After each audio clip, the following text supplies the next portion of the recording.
2024 মিত্ৰতা হ'বনে কংগ্ৰেছ মিত্ৰতা থাকিবনে নাথাকে মিত্ৰতাত কংগ্ৰেছ থাকিব পাৰিবনে নোৱাৰে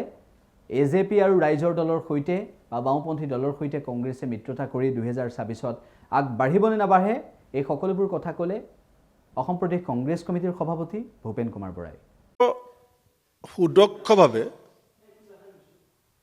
খুব চিন্তাশীলভাৱে তেখেতসকলে সেইদিনাখন এটা পাঠদান বুলি ক'লেও ভুল নহ'ব হীৰেণ গোহাঁই ডাঙৰীয়া স্বাক্ষৰিত এটা পাঠদান হৈছে তাত যিটো মই একমত আমাৰ দলতো কিছু চিন্তা আছে থাকিব কাৰণ দল বুলি ক'লে সভাপতিগৰাকীয়ে শেষ কথা নহয় কিন্তু হীৰেণ গোহাঁই ডাঙৰীয়াৰ নেতৃত্বত নাগৰিক সমাজে যিটো ৰিপৰ্ট প্ৰস্তুত কৰি পেলাই আমাৰ সন্মুখত ৰাখিছিলে সেই ৰিপৰ্টটো 100% শুদ্ধ সেইটো কোনোবাই মানিব পাৰে কোনোবাই নেমানিব পাৰে কোনোবাই ভাল পাব পাৰে কোনোবাই বেয়া পাব পাৰে কিন্তু সেইটোৱেই 2024ত বিজেপিক উৎখাত কৰাৰ একমাত্ৰ তত্ত্বটো তেওঁলোকে সভাত দাঙি ধৰিছে এটা তত্ত্বটোক আগবঢ়াই নিয়াৰ দায়িত্ব ৰাজনৈতিক দলবিলাকৰ গতিকে দলবিলাকে কিমান গভীৰভাৱে বিষয়টো বিশ্লেষণ কৰিব সিমান এটা গুৰুত্ব বৃদ্ধি পাব আজি দেখিলোঁ যে আপোনালোকৰ জাকিৰ হুছেইন চিকদাৰে কৈছে মই ফেচবুকত যিটো দিছোঁ অসমৰ সংবাদ মাধ্যমে কালি সেইটো প্ৰচাৰ কৰোঁতে যিখিনি কথা কৈছে একো ভুল কথা কোৱা নাই কবিগুৰু ৰবীন্দ্ৰনাথ ঠাকুৰে এইটো বিখ্যাত এটি কবিতাৰ কলি যাক কিশোৰ কুমাৰ ডাঙৰীয়াই গান হিচাপে গাইছিলে তাত কৈছে যদি তোৰ ডাক চুনে কেও না আছে তবে একলা চলৰে আপুনি কথাটো চাব তাত ইফটো আছে যদি তোৰ কথা শুনি কোনো নাহে তে পথটো যদি শুদ্ধ তেতিয়াহ'লে তই সেই পথটোত অকলে যা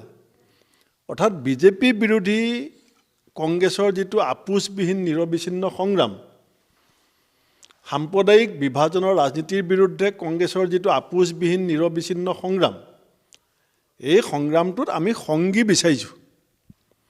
আৰু কবিগুৰু ৰবীন্দ্ৰনাথ ঠাকুৰে কৈছে যে যদি তোৰ ডাক চুনি কেও না আছে তবে একলা চলৰে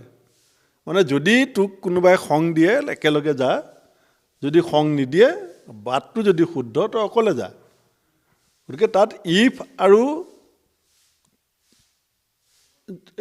বাট দুইটা আছে সেইকাৰণে মোৰ কথাটো সেইধৰণেই ল'ব লাগে একেটা পংক্তিকে দেৱব্ৰত শইকীয়া সমাজে ক'ব পাৰিব তথাপিতো আপোনালোকৰ এটা এজেণ্ডা থাকে ধৰক কিমান দিনৰ ভিতৰত এতিয়াতো পঞ্চায়ত ইলেকশ্যনক লৈ আমি সকলোৱে ব্যস্ত থাকিব লাগিব কাৰণ পঞ্চায়ত নিৰ্বাচন যদি চৰকাৰে মাৰ্চ মাহৰ 3rd উইকৰ ভিতৰত ঘোষণা নকৰে আমি উচ্চতম ন্যায়ালয়ত দ্বাৰস্থ হোৱাৰ সিদ্ধান্ত লৈছোঁ গতিকে আমি আশাবাদী যে হয় চৰকাৰে স্ব-ইচ্ছা ইলেকশ্যন ঘোষণা কৰিব নহয় চৰকাৰক আমি ইলেকশ্যন ঘোষণা কৰিবলৈ কোৰ্টৰ পৰা বাধ্য কৰিম গতিকে আমি এতিয়া সদ্যহতেতো সকলো দল পঞ্চায়তক লৈ ব্যস্ত থাকিব সেই কথাখিনি নাগৰিক সমাজে আগবঢ়াই নি থাকিব যিকোনো খবৰৰ বাবে যোগাযোগ কৰক 7099017330 লগতে 7099017110 নম্বৰত